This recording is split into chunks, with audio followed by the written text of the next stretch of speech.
Decatur is the largest city in Macon County, Illinois, with a population of approximately 70,000. It's also the county seat. Decatur is a medium-sized city right in the middle of the state of Illinois. We're the soybean capital of the world. It's a lot of agribusiness in Decatur. We used to be heavily industrial, but in the 1970s and 80s, a lot of those factories shut down. But a lot of agribusiness. It's just your average Midwest community. Nearby Mount Zion is much smaller, but is home to nearly 6,000 people. Mount Zion actually abuts Decatur. You couldn't call it a suburb, but it's kind of like a suburb. The two towns have kind of grown together, but it's a much smaller town. A lot of people that live in Mount Zion work in Decatur, but it's a very small, quiet community. The Herald and Review is a daily newspaper based in Decatur, Illinois. It was founded in April of 1872 and has been serving the community ever since.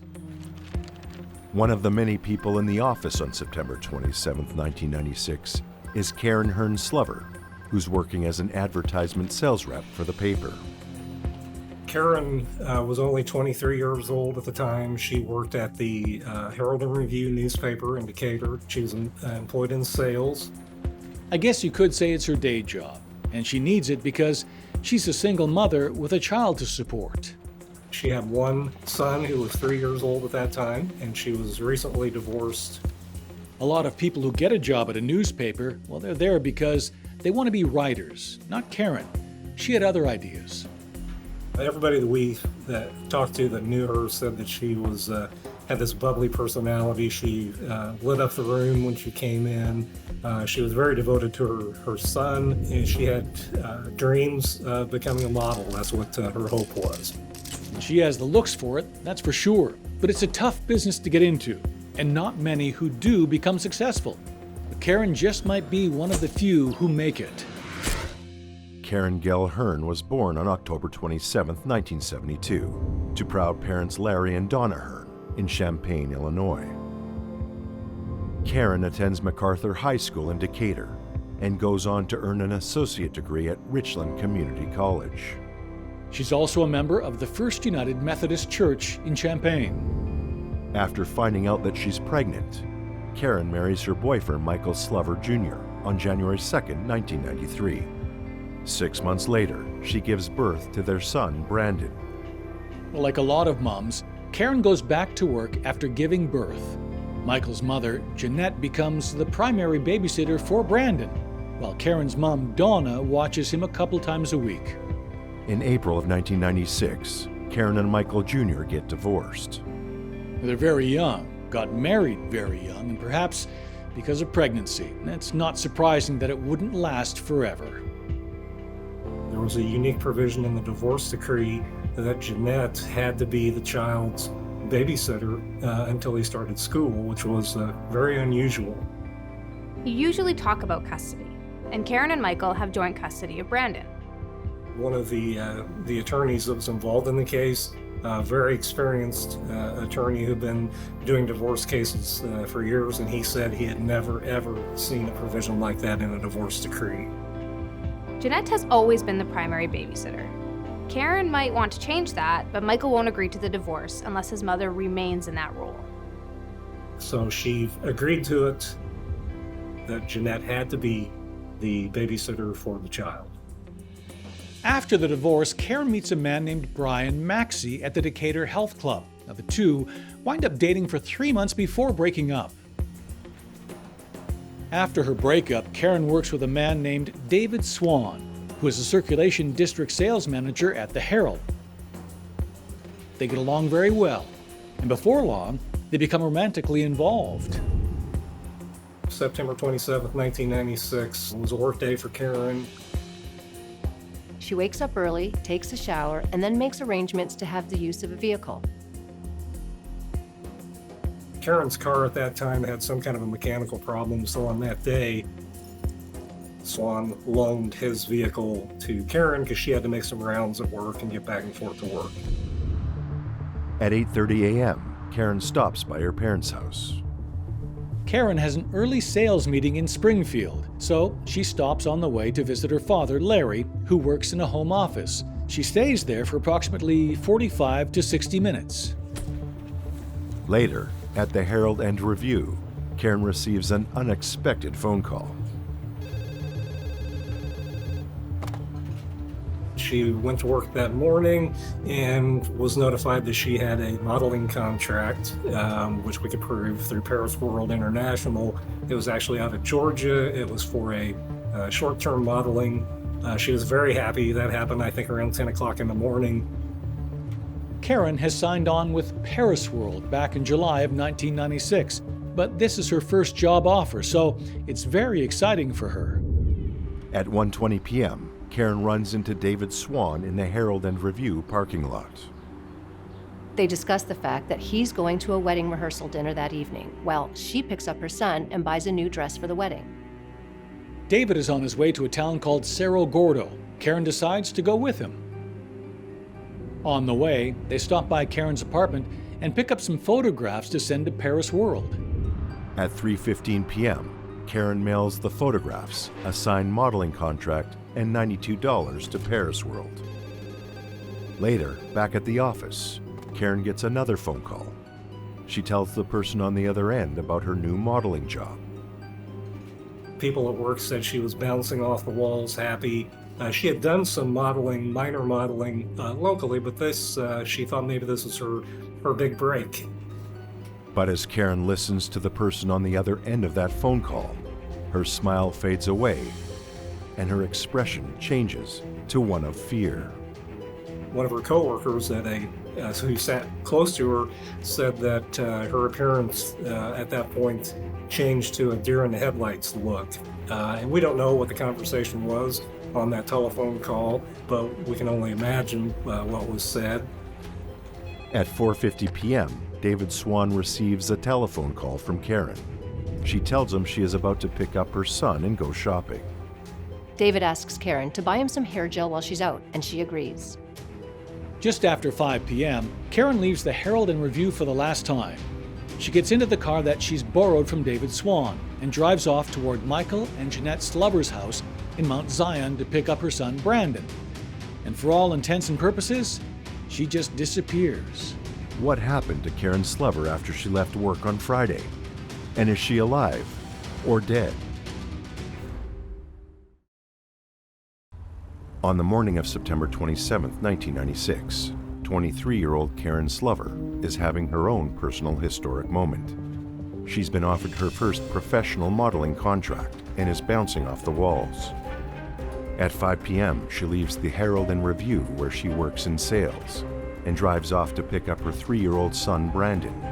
She plans to take him to the mall and do some shopping. The young single mother is never seen again.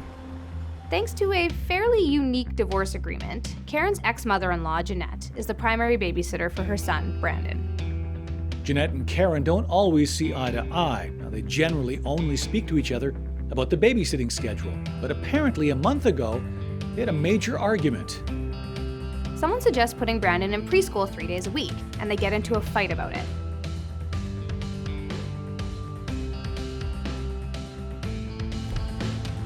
Between 5 o'clock and 5:30, Jeanette decides to take Brandon to a store. But she knows that Karen will be coming to get Brandon, so she leaves a note explaining where they are. Karen knows how to enter the house if no one is home, so she can either wait there or come and find them. When Jeanette and Brandon return to the house at 6 p.m., there is no one there. She thought for sure Karen would be waiting for her by now, but there's no evidence or sign of her having come by. Now, she tries to call Karen at home a couple of times, but there's no answer. She waits until 8 o'clock, but Karen doesn't show up or call. Jeanette decides to take Brandon with her to meet Michael Sr. at the used car lot he owns. Michael Slover Sr. Had a pretty good job. He worked at the Clinton nuclear power plant. He also had a used car lot called Miracle Motors in Mount Zion. Even after working at the plant all day, Michael Sr. often goes to the car lot. Now, if nothing else, he has to feed the dogs. Jeanette, Brandon, and Michael Sr. leave the car lot at 8:30, intending to go for dinner. but Brandon falls asleep, so they decide to just go home. David Swan comes home from the rehearsal dinner and is also surprised to find that Karen and Brandon aren't there. Between 9:30 and 9:45 p.m., David Swan calls Karen's mother, Donna Hearn. He tells her he is worried that she hasn't come home yet. Donna isn't worried. She points out that Karen is very active socially, and it's not unusual for her to stay out with people. It's Friday night. She usually goes out for drinks with coworkers. David has no need to panic. Kevin Anderson, a Piatt County Sheriff's deputy, is patrolling Interstate 72 at 9:57 p.m. when he spots something suspicious. We do know that about 9:57 p.m., Mr. Swan's car that she had been driving was found on Interstate 72. It was heading towards Decatur. The door was open, the lights were on, the engine was running. Some of her personal items were still in the vehicle. So it looked like perhaps she had been abducted alongside of the road. Identifying him as the owner of the car, police call David Swan. They tell him his car has been found on Interstate 72, empty with the motor running. He tells them that his girlfriend, Karen, is using it. They confirm that she's nowhere to be found. David calls Karen's dad, Larry, and explains what's happening. Then Larry calls Jeanette and tells her that Karen and Brandon are missing. Now, he's relieved when Jeanette tells him that Brandon is still with her, but of course, still very worried about his daughter. At approximately 10:15 p.m., Jeanette calls her son, Michael Jr., at work. One of his jobs is a bouncer at a nightclub. He mans the front door. Now, it's very busy and loud at the club, so Junior takes a cordless phone outside to talk. He's out there for about 45 minutes and is visibly upset when he returns. David Swan goes to the scene of the abandoned car and helps investigators make sense of things. He looks inside the car and is able to tell them what's missing, what's not, and what's out of place. Things have definitely been moved around inside the car. The garage door opener is near the driver's door but is normally on the visor. A cup and some change is on the passenger seat instead of a cup holder. David's umbrella and Karen's briefcase have been moved from the back seat to the floorboard. A black purse and a maroon planner are found on the passenger floorboard and collected as possible evidence. There are several black rocks or cinders on the driver's side floorboard. David Swan is positive that they were not there this morning when Karen borrowed the car. The crime scene technician collects the cinders. I believe I heard about Karen's disappearance Saturday. It was on the news. Obviously, there were attempts to try to find her in case she was in peril. I remember it was something all weekend you thought about. This poor girl's missing, and you hoped that she'd be found alive and well. Investigators attempt to use the media to help find Karen. One of the things that kind of backfired in this investigation was when Karen was missing, David Swan's car, pictures of it were put out on the news media. It was asked for information, did anybody see this car Friday evening or that weekend? It had a rather distinctive license plate, CADS7. People began calling in. There was no dishonesty involved in it, but people truly believed they had seen that car that afternoon and that evening. And we had sightings of this vehicle and Karen herself all over central Illinois. From an hour away, we had people that spotted it on I-74 instead of I-72. People that saw it downtown Decatur at the same time somebody else saw it in 40, 50 miles away. None of the reported sightings lead the police to Karen or explain what happened to her. Some people are starting to speculate that she's disappeared on purpose, but those who know her say she would never leave her son Brandon behind. He's everything to her. Sunday afternoon, boaters down at Lake Shelbyville, there was a man walking the shore. He saw a garbage bag. He was going to be a good guy and pick it up and dispose of it properly. When he picked it up, it felt like a human head. So he contacted law enforcement. They came out, and sure enough, it ended up being Karen's head. It was identified through dental records. Who could have done this to Karen's lover? And why?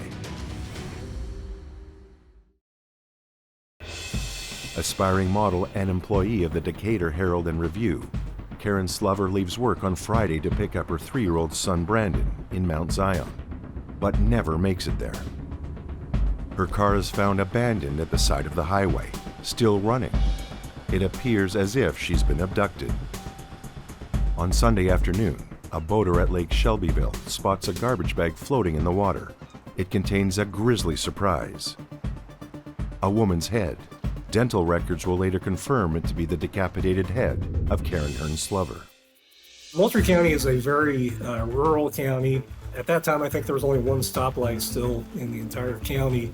But Lake Shelbyville, which is a large Corps of Engineers lake, is partially in Moultrie County and also Shelby County, but it's much smaller population-wise and just a rural farming county. The black trash bag is found near Point 6 on Lake Shelbyville, 25 miles southeast of Decatur and 41 miles south of where Karen's car was found. The head is double bagged. The outer bag is sealed with duct tape, but the inner bag is tied with a knot. There are also pieces of concrete in the bag, presumably to help weigh it down and make it sink. Karen's hair contains small cinders and bits of vegetation, which are removed and collected as possible evidence. On Monday, September 30th, more garbage bags are found in Lake Shelbyville. One bag contains 2 hands, another has 2 feet. There's a left thigh found outside of a bag. 1 mile north of the Finley Bridge, a bag is found containing a right chest area and a right upper arm. A reddish-brown stain is found on the bridge, which is collected and confirmed to be blood. The blood is sent for DNA testing and is confirmed to be the blood of Karen Slover. The implication seems to be that Karen's body parts were thrown off the Findlay Bridge. And it wasn't until late Monday that her body was identified, and we knew, in fact, that it was her. It's a sad ending to a weekend-long search for a missing woman. The public had really been hoping that she'd be found alive. But now that it's clearly a murder, everyone is anxious for her killer to be caught. Karen's entire body is never recovered, but the cause of her death is easily determined. She's been shot 7 times in the head. The shots came from a .22 caliber handgun, which was fired only inches away. Any one of the shots would have been fatal. With no obvious leads to follow, investigators start by examining the men who are closest to Karen, and the closest is her current boyfriend, David Swan. It's his car that was found on the highway, and he was with her more than once on the day she disappeared. David Swan had only been dating Karen for a couple of weeks at that point. He had kind of a checkered background. He had been in some bizarre things with a prior girlfriend. At one point, he had butchered a deer over a swimming pool with a chainsaw. So based on the nature of the crime here and what happened to Karen, he was a suspect early on in this case. David Swan seems to like the attention he's getting. After Karen went missing, he went on TV and really kind of exaggerated their relationship, made it seem more serious and more long-term than it was. At one point, he held up a card that he said Karen had given him, where she said that she loved him. And then we found out that it had actually been given to her previous boyfriend, who notified the authorities of that. So Mr. Swan made himself look like a suspect from the beginning. When looking into his past, investigators learn that David Swan has a criminal record. His previous convictions include impersonating a police officer and aggravated battery, which is a felony. He's also spent time in a mental institution. But that's not the main reason why David Swan is a suspect. There was a period of time on that Friday evening that his whereabouts couldn't be accounted for. He was actually in the wedding that Karen was going to go with him, and he showed up late for the rehearsal. People said he was acting kind of goofy. He finally realized or said that he had gone to an ATM, and they went back and pulled the video or surveillance from the ATM, and sure enough, there he was. So at that point, it was obvious that Mr. Swan wouldn't have had the time to carry out this crime because of where everything was located and where everything was done. Having eliminated David Swan as a suspect, police look at the next closest man in Karen's life, Michael Slover Jr. Michael Slover Jr. worked security at a grocery store there in town. He also did karate lessons that he provided in people's homes, and then he was also a doorman at a local tavern. Their relationship is a rocky one. There are allegations of abuse, but Michael Jr. can account for his whereabouts all day on Friday, September 27th. Now, he's at the store all day Friday, and in fact apprehends a shoplifter at 5 p.m. At 6:10 p.m., he arrives at the home of Gene Schumann, where he teaches karate until about 6:45 p.m. He shows up at the nightclub at about 8:10 p.m., where he works until 2 a.m. And when he gets the call from his mother at 10:15 p.m., coworkers see him crying, and he's visibly upset. If that isn't enough, Michael Jr. is seen by someone else on Friday night. Eleanor Woolery is a police officer in Decatur. She often sees Junior at the store when there's been a theft. She's attending the scene of a car accident on Friday evening, while Junior walks across the street to say hello to her after the karate lesson and before he arrives at the bar. You can't get a much better person to vouch for your alibi. Investigators are satisfied that Michael Jr. did not have the time to do any of that on Friday night. He is eliminated as a suspect. Well, after they clear the most obvious suspects, the investigation really starts to sprawl. Karen had mentioned having an uneasy feeling about a couple of her work clients.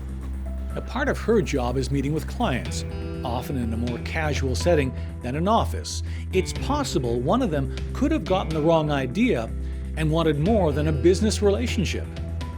After looking into the remaining suspects, none of these leads go anywhere, and people start to feel frustrated. Karen's mother, Donna Hearn, writes an open letter to the killer, pleading for closure. The Herald and Review offers a reward of $10,000 for information leading to the arrest and conviction of the killer. 1,400 tips come in during the first week of November. By December, police have 2,000 leads, but none of them are leading to a solid suspect. The case begins to go stone cold. The investigation into the murder of Karen Hearn Slover is at a standstill. In spite of thousands of tips flowing in and a long list of potential suspects, police find no answers and make no arrests. Karen's ex-in-laws are on the list of suspects who've been cleared, but their behavior continues to be strange and suspicious. Back in September, after the murder, witnesses see Michael Sr. behaving a little strangely. They notice him burning stuff out at the car lot, and both he and his son Michael Jr. are seen cleaning up the place. This is apparently really out of character for both of them, as Senior has owned the place for years and no one has ever seen either of them cleaning it up. But when investigators get a warrant and spend about 2 hours searching Miracle Motors, they don't find anything suspicious. On February 6, 1997, investigators return to give it another try. This time they used luminol and the Kastle-Meyer test, both of which are very good at detecting even tiny amounts of blood. But once again, they don't find anything. While the mystery of who killed Karen Slover only deepens, a battle for custody of her son begins to take shape. In February 1997, Larry and Donna Hearn take Michael Slover Jr. to court over visitation rights with Brandon. Ever since Karen's funeral, Junior has been making things very difficult for Larry and Donna. He basically cuts off communication with them, making it impossible for them to see their grandson. The Hearns say that Junior is putting strict and unnecessary limitations on them.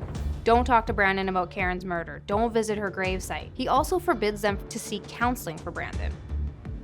Unfortunately, the Hearns don't get much satisfaction for their efforts. The judge simply confirms Junior's proposed dates and conditions for seeing their grandson. And then later he forbids them from keeping Brandon overnight. Larry and Donna don't understand Junior's controlling behavior. In December of 1998, Michael Jr. is psychologically profiled by an analyst named Dr. James Butcher. Dr. Butcher finds the junior has difficulties with anger management and potential mental health problems. He endorsed a number of extreme and bizarre thoughts, suggesting the presence of delusions and/or hallucinations.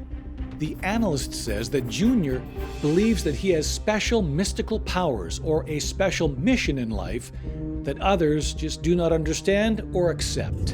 Investigators learn that Michael Jr. also has a criminal record. In 1989, he's convicted of gun possession. In 1991, he has 2 convictions, burglary and gun possession. 2 months after his ex-wife is murdered, he's caught accepting hundreds of dollars in bribes from shoplifters at the grocery store where he works as the security guard. He's got some strange ideas and a criminal record, but that doesn't make him guilty of murder. And he has a rock-solid alibi, so he's pretty much a dead end as far as suspects go. In December of 1999, Larry and Donna find out that something unbelievable happened to their grandson Brandon back in April. Mary Slover adopted the boy, so that then his aunt became his mother on his birth certificate. Now, Mary Slover is Junior's sister, Karen's ex-sister-in-law.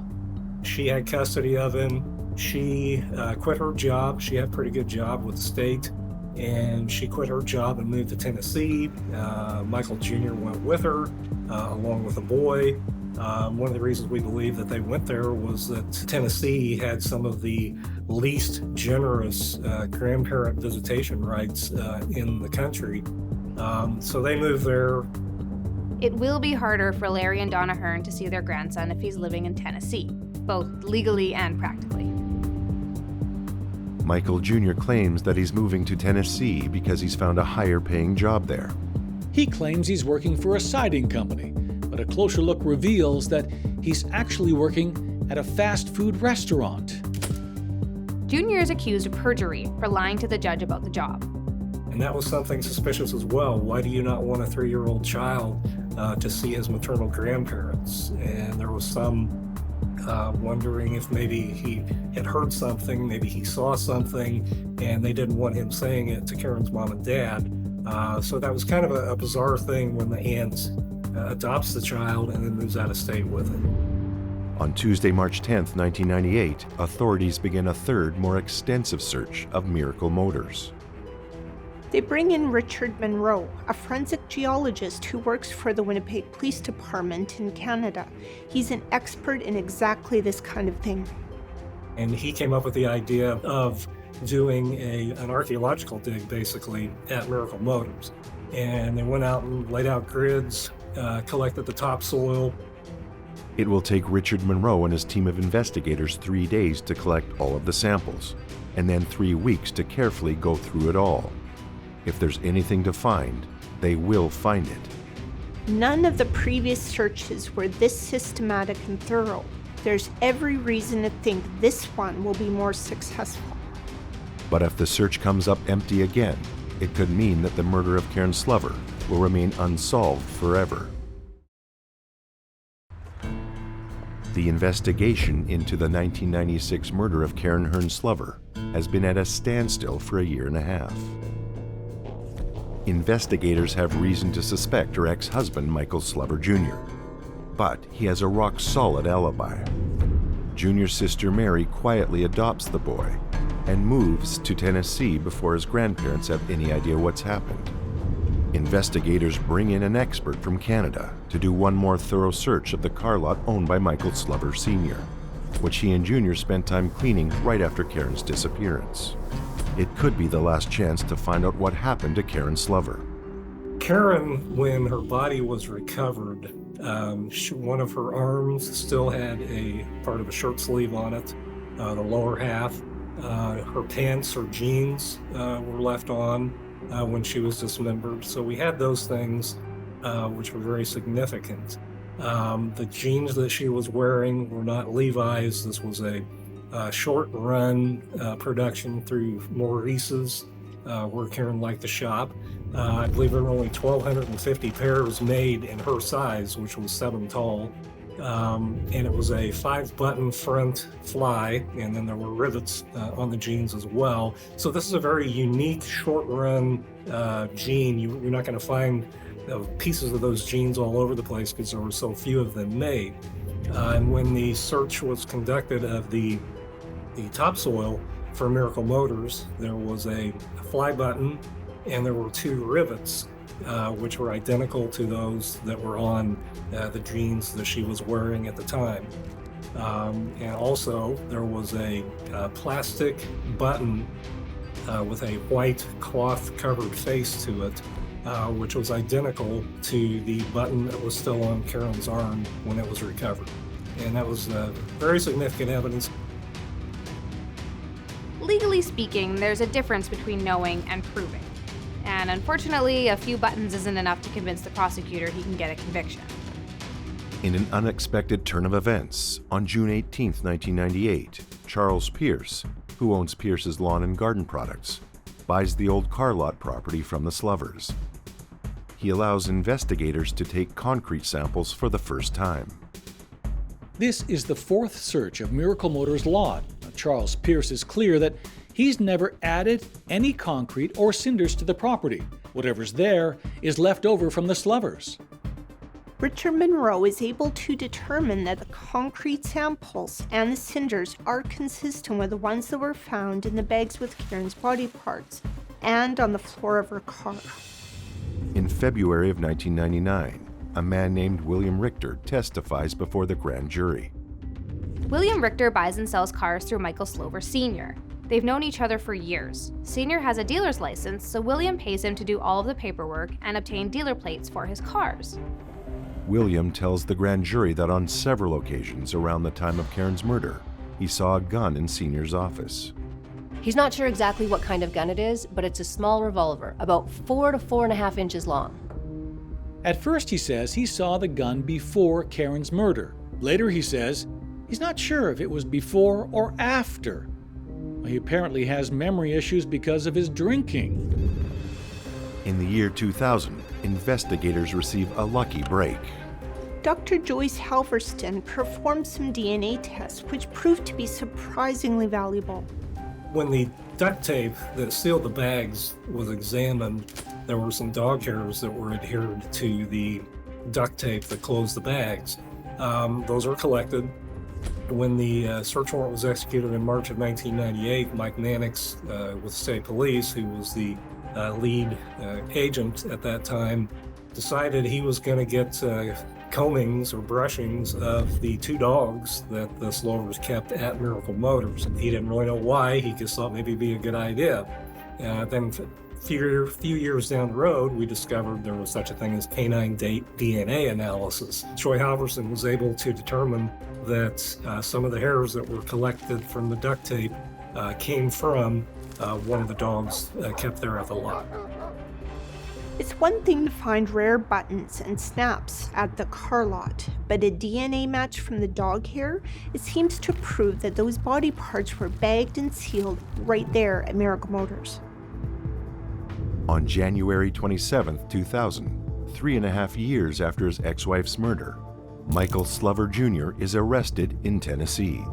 His parents, Michael Sr. and Jeanette Slover, are also arrested and taken to the Macon County Jail. They still aren't sure which one of them actually pulled the trigger, but police are convinced all 3 of them are involved.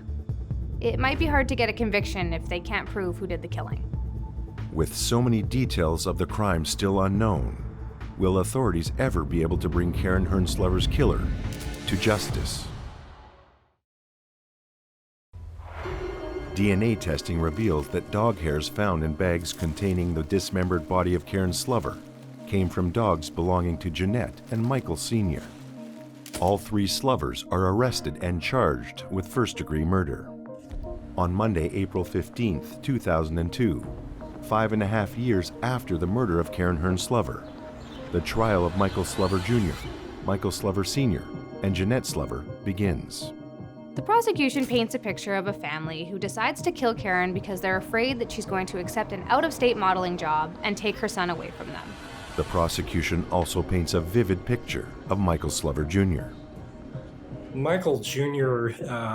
Was not a very nice person, at least as far as Karen was concerned. There were numerous instances of him being physically abusive to her. We had witnesses to acts of domestic violence. He also had threatened to kill her at one point if she left the state with their child. We had witnesses come in and testify that after her funeral, all of his party went out to a bar, and he was making toasts and making disparaging comments about Karen, and basically that he was glad she was dead and he wouldn't have to mess with her anymore. One friend recalls him saying, "That's one bitch I don't have to worry about." In spite of all of this, Michael Jr. has a rock-solid alibi for the night of the murder. He simply could not be the one who did it. Michael Sr. and Jeanette, however, do not have solid alibis. You knew there had to be multiple people involved. Somebody had to watch the boy. 2 people had to take her car out there and stage it to look like an abduction on I-72. Junior, one of the things that he did, he went out of his way to make an alibi that Friday night. There was a police officer that he had come into contact with through making shoplifting arrests. He was wanting to be seen, and who better to see him during the time that his wife is being abducted, killed, and cut up than to say, I talked to a police officer. So while Junior is making himself seen, his parents are doing what needs to be done. I believe that this was something that had been planned out well in advance, and all they needed was a triggering factor. We believe that the triggering factor was Karen talking to Michael Jr. 3 o'clock Friday afternoon, and we can only imagine she told him that she had a modeling job out of state. Perhaps she said she was taking the boy with her. The last thing that is known for sure about Karen's day is that she leaves the newspaper building at 5:00 p.m. We don't know where she was killed. It could have been at the Slovers' residence. It's possible she was lured to Miracle Motors.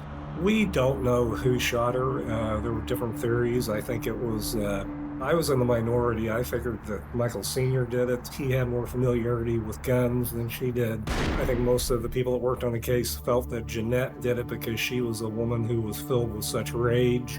And that may very well be. And of course, this was the being shot that many times in the head. That is pretty much a sign of rage. The defense tries to poke holes in the prosecution's theories. They'll also make a big production out of the many sightings of Karen's car on the night she disappeared. Their theory was this was a stranger abduction, and so they kind of picked and chose some of these sightings to try to show she was driving to Champaign, and she actually meant to go to the Champaign Mall instead of the mall in Decatur. So in rebuttal, we called some of the other people that saw it at the exact same time, many miles away, but these people did not see the vehicle. They just thought they had seen it. On May 17, 2002, Michael Slover Jr., Michael Slover Sr., and Jeanette Slover are found guilty of first-degree murder. On June 28, 2002, they are sentenced to 60 years in prison. Michael Slover Jr. and Sr. are each sentenced to an additional 5 years for concealment of a homicide because they tried to clean up the car lot. Larry and Donna Hearn are satisfied by the outcome, but there's still one more injustice to correct. On August 27, 2003, Macon County Judge Scott D. Diamond rules that Karen's sister-in-law Mary Slover is an unfit parent of Brandon. Mary Slover helped her family cover up a murder, the murder of Brandon's natural mother. That's not going to do anything to help her case in the eyes of the court. Larry and Donna are finally given guardianship of their now 10-year-old grandson. There was also a lot of doubts in the community that we would be able to prove this case. And I can remember during the trial, people I knew said, they're going to get off of this, aren't they? And I'm like, well, we'll see. Everybody wanted justice in such a shocking, heinous crime. In the end, it was just a sense of extreme satisfaction for the Hearn family, getting them justice. Thanks to a grieving family's strength and the years of hard work by an entire team of detectives, lawyers, and other experts, 3 depraved and vicious killers are finally caught.